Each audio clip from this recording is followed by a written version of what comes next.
ఈరోజు వంకాయ టమాటా కర్రీ ఎలా చేయాలో చూద్దాం. అల్లం వెల్లుల్లి దంచి పక్కన పెట్టుకోవాలి. వంకాయలన్నీ ఇలా ముక్కలు కట్ చేసుకొని ఉప్పు వేసుకొని పక్కన పెట్టుకోవాలి. అన్నీ రెడీ చేసి పక్కన పెట్టుకోవాలి. వేసేసుకోవాలి. అవి చిటాపట అనేటప్పుడు ఒక రెప్ప కరివేపాకు, ఒక పెద్ద ఉల్లిపాయ వేగేటప్పుడే అల్లం చిన్నులపై పేస్ట్, అర స్పూన్ పసుపు వేసుకొని వేయించుకోవాలి. అవి వేగేటప్పుడే టమాటా ముక్కలు వేసేసుకోవాలి. అవి కూడా 2 నిమిషాలు వేయించుకున్న తర్వాత వంకాయ ముక్కలు వేసేసుకోవాలి. వంకాయ ముక్కలు కూడా వేసేసుకున్న తర్వాత ఇలా అవి వేసుకున్న తర్వాత వెంటనే సాల్ట్ కూడా వేసేసుకోవాలి.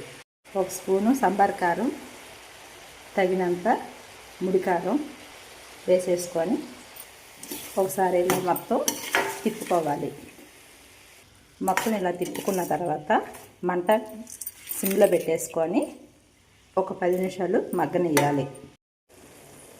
10 నిమిషాల తర్వాత ఆయిల్ మొత్తం ఇలా పైకి వచ్చింది. అప్పుడు మొత్తం ఒకసారి ఇలా ఇప్పుడే ఉప్పు కారం అన్నీ చూసేసుకొని సరిపోతే వేసుకోండి. మరొక 5 నిమిషాలు మగ్గించుకున్న తర్వాత పచ్చి కొబ్బరి తురుము కానీ వెల్లి కొబ్బరి తురుము కానీ వేసుకోవచ్చు. కొంచెం కొత్తిమీర, కొంచెం కొత్తిమీర మేతి వేసేసుకొని దించేసుకోవడమే. వంకాయ టమోటా కర్రీ. ఈ కర్రీ మీకు నచ్చితే లైక్ చేసి సబ్స్క్రైబ్ చేసుకొని షేర్ చేయండి.